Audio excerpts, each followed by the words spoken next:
So, Fen Research is doing a beta for the Combat Rework. Samuel was super kind and gave a small group of players, including me, early access to the beta. So I jumped in right away to work on this video. I'll be showing you all of the things which are changing within the Combat Rework in the state they're currently in the beta. And I will also be explaining everything as well as I can. I will not be going as in-depth on parts I have already explained in great detail in my previous Combat Rework video, as I would be wasting your time by repeating myself. The link to that video is in the description in case you have not yet seen it. Please do keep in mind that all content I discuss and explain in this video is from the beta, meaning that features are potentially unfinished, may contain bugs, and are subject to change. That being said, I hope you enjoy. Let's kick things off by addressing the elephant in the room. The existing combat professions have been merged into a single profession called combat. Your level in this profession is a combination of your current levels in Guard, Scout, Mindfighter, and Watchperson. I was 200 Guard, 51 Scout, 61 Mindfighter, and 54 Watchperson at the time of recording. Once I switched to the beta with these levels, I became combat level 319. The formula used to calculate your new combat level has not yet been shared, but it does seem to factor in that the levels beyond 20 and beyond 200 are slower to get than the levels before them. If Fen does share the formula, I will pin a comment on this video with the formula in it. Combat now goes up to level 2000, and level 2000 should take as long as reaching level 500 in the original 4 combat professions would, combined. In terms of reaching level 500 in combat, it should take roughly the same time as reaching level 200 in a regular profession, at least according to Samuel. But he did say to not quote him directly on that, so take it with a grain of salt. The new combat profession also brings the striping system with it. If we go into the combat profession level unlock guide, you will see that the enemies are all grouped into neat little sections where you rotate through each episode.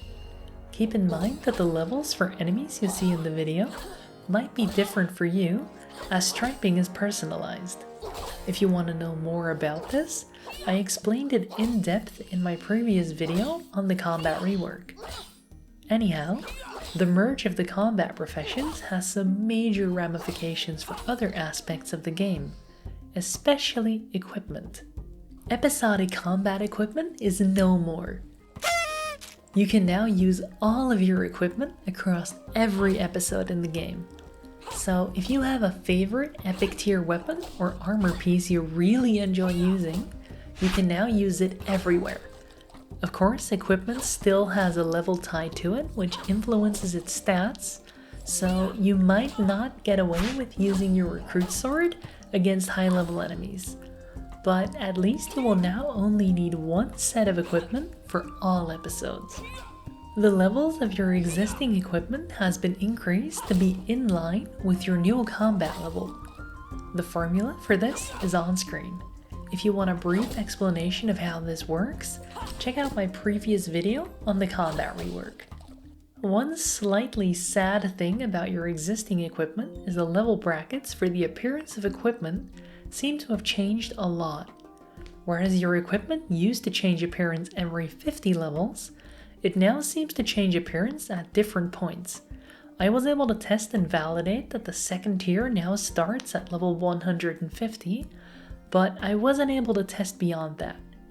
One thing is for certain, my level 200 guard equipment no longer looks nearly as good as it did before. Rest in peace, Fashion Shores. On a more positive note, it's worth noting that equipment is divided into either combat dropped equipment and crafted equipment. The only difference between the two appears to be their value, with combat dropped equipment being significantly more valuable. While on the topic of value, you might want to hang on to all of your epic tier equipment. In the beta, it appears that epic equipment is significantly more valuable. This inventory of epic tier equipment is worth just shy of 7 times as much as it is in the life game. Value isn't the only reason you might want to hang on to your epic tier equipment though. Because gear is now usable in every episode, you might find yourself using a different set of equipment than you previously were. So make sure you check with the Quartermaster to see exactly what's best for you. Speaking of the Quartermaster, the equipment bank in his shop has changed quite a bit. Rather than storing your equipment per episode with untuned equipment at the bottom, it will now store equipment per type, starting off with one-handed weapons, two-handed weapons, and ranged weapons, followed by armor sorted by piece. At the very bottom, you will find your empty slots, so it's now nice and easy to see just how much space you have left. This will also aid quite a bit in weapon crafting and storing combat drops, as you now effectively have many more slots to store items in because they're no longer segmented by episode. The auto equip button has also been changed to an auto armor button. Here you can let the bank automatically equip you with the best gear you own for a specific damage type. This is very useful because it lets you gear up to deal with specific enemies you are training on with 0 headaches. Very nice. Because gear now no longer needs to be attuned, obelisks have lost their original purpose. Instead, someone appears to have installed them with a coin slot, sort of like a vending machine, because now if you go to an obelisk with a nice full pouch of coins, it'll let you enchant that episode's profession tools. So you can enchant your fisher and forager tools at the Hope Port obelisk, your gatherer tools at the Hope Forest obelisk, your miner tools at the Mine of Mantaban obelisk, and your detective tools at the Chronobelisk. Amazing name, by the way. The cost of enchanting has remained identical to what the enchantress used to charge. So who knows, maybe obelisks are like her little passive income generator now? Those coins have gotta go somewhere. Since enchanting is now handled by obelisks, the enchantress has completely abandoned her shop and she has excavated a small cavern near the mine's southwest portal stone. Upon completion of the Lost and Found quest, she now lets you infuse 3 rare tier items, one for each of the factions, into one epic tier item for your faction. The output level for the infused item will be the average of the 3 levels of the items you sacrificed in the infusion process. The obelisks used to handle this free of charge, and I am pleased to be able to tell you that the Infusionist services appear to also be free of charge. She really does seem to have changed her ways. The Lost and Found quest seems to also have been updated to reflect these changes, as you are no longer rescuing Dabble's favorite tongs, but instead the Infusionist's infusion cloth. Know what else has changed? Capes. Instead of 4 combat capes for the combat professions per episode, there are now 16 different global combat capes. The capes are divided into 4 color brackets, starting off with a copper color. The new combat capes follow the regular cape pattern, where they gradually get longer as you go from the level 50 to the level 100, 200, and 500 cape. After unlocking the combat level 500 cape, you start unlocking a new cape every 125 levels. At this point, the capes change color per section. So, the level 625 cape has the level 50 section become silver, and at level 750, the level 100 section of your cape follows suit, and so on until at level 1000, your full cape is silver. This pattern then repeats through level 1000 to 1500, with the capes gradually getting more gold segments. Finally, from level 1500 to 2000, the capes start gaining platinum segments. It looks like the capes are inspired by the game's coins, as they follow the same order. Sadly, I wasn't able to get an image for the final cape, as it looks like no one currently has access to the level 2000 cape. But just imagine that there's a fully platinum cape on screen. The combat capes are really cool, as they're faction specific. The Cryo Knight cape features a sword with frost particles, the Hammer Mage cape has a hammer, and the Guardian cape has 2 spears. On screen, you are seeing the level 100 combat cape for all 3 factions. The old designs for the combat capes are not gone though. Any episodic combat capes you owned before are automatically refunded to you at full price in the beta, and their designs are reused for new episode capes. Personally, I'm not sure how I feel about their designs, as these appear to just be the old combat capes with a logo for the episode slapped onto them, and it doesn't work as well for every cape in my opinion.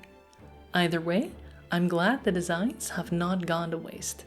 The new episode capes require you to have level 50, 100, 200, or 500 in every profession in their given episode before you're able to purchase them. So these capes are very prestigious. Another thing that has changed in appearance is the profession's user interface. A new global section has been added, opening the door for more global professions in the future maybe. Either way, for now, list your total level, which will be decreased slightly due to the combat level merge, and your combat level. If we click on a profession though, we can now see that the level unlock guide has been divided into 3 categories: active, passive, and special. The active category shows all training methods at your disposal, which require you to actively play the game. The passive category shows you all available passive training methods, and the special category shows you other unlocks, such as tool upgrades, cape unlocks, ventures, and stuff like spells and bounty boards. This is something I didn't know I wanted, but I very much miss it in the live game already. Something you will likely miss when this update comes out is the effectiveness of crime den raids.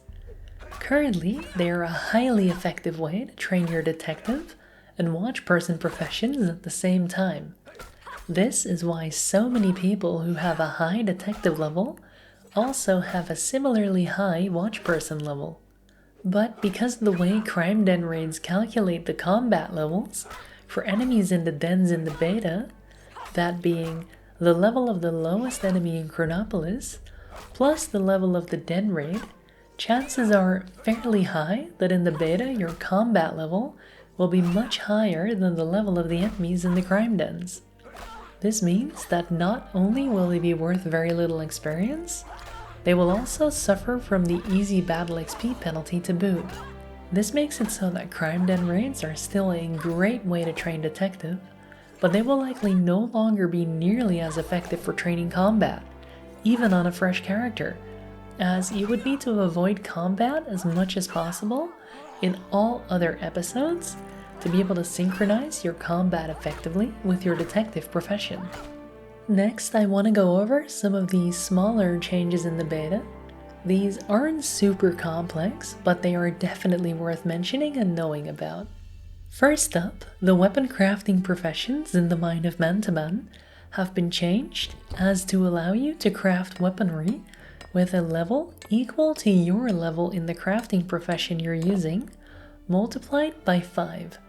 This means that at level 500 you can craft equipment up to level 2500, which is higher than the current combat profession even goes.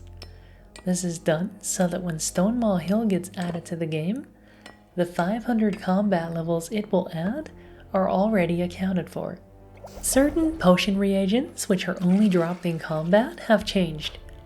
As far as I've been able to tell, this has affected 4 different potions. For fear potions, the level 104 and level 209 variants are changing. The former will now require an amber file and a wasp stinger. The latter will require spectral hair and ball spikes. All of these ingredients come from enemies in Chronopolis. For healing potions, the level 35 and level 170 potent potions will require new ingredients from Hope Forest. those being Viper Fangs, Frozen Hair, Brambleth Thorns, and Spriggan Twigs. The Mantiban XP potions have changed in recipe for all level variants, with all items required being sourced from the mine of Mantiban. There is only one new reagent, which is Ectoplasm.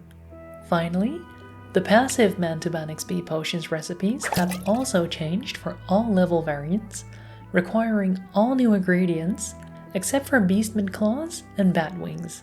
In order to accommodate these new reagents, 2 new passive methods for combat have been added to the Mine of Mantiban, those being Squid Beasts and Mushroom Monsters. These are responsible for dropping Squid Beast tentacles and Mushroom spores respectively. They can be found here and here on the map. The beta also introduces an interesting balancing bug fix.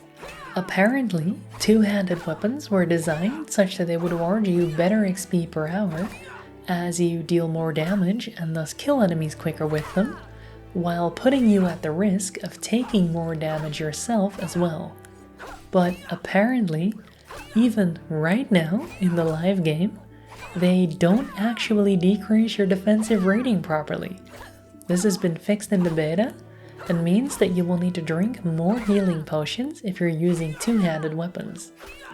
Fen goes as far as to call one-handed weapons pointless before this change. According to the patch notes in the beta, as well as the blog post we've had so far, we're getting a new combat leaderboard, as well as legacy leaderboards for the old episodic combat professions, which will be frozen. But since the leaderboards and the chat systems have both been disabled in the beta, I wasn't able to see what these looked like just yet. Finally, while we're on the topic of things not yet included, this beta does not include the combat upgrade trees, nor does it contain special attacks. These have been confirmed to be coming in the second phase of the Combat Rework, after the content in this beta has made it to the live game. So how do you access the Combat Rework beta yourself? While I was editing this video, Fen has rolled out the beta to everyone. Now that the beta is publicly available, you can unlock it for yourself by going to Brighter Shores in your Steam library, right-clicking it and selecting Properties. Then click on Betas and enter the password. The password is BetaCabbage8, all lowercase, one word. So hop in yourself and test the new features. If you are going to test though, make sure you pass any feedback you have to Fen. Any bugs you find can be sent to Fen through their email bugs@fenresearch.com. Alternatively, if you leave a comment on this video with your feedback from the beta, or if you send me a message on Discord, I will gather all the feedback I receive and send it to Fen. I think that about covers it. I hope you found this video useful and that it has helped you understand the Combat Rework in more detail. Please have fun with the beta. I know I really enjoyed it, and I hope you do too. It's so cool to see what goes on behind the scenes. If you have questions or want to discuss the Combat Rework and all things Brighter Shores with me and a community of 200 people, make sure you join the Discord server for my clan, the Blades of Adothria. The link is in the description. Also, I've barely slept since I got access to the beta as a part of the first batch of people who got access, because I wanted to get this video out to all of you as fast as possible.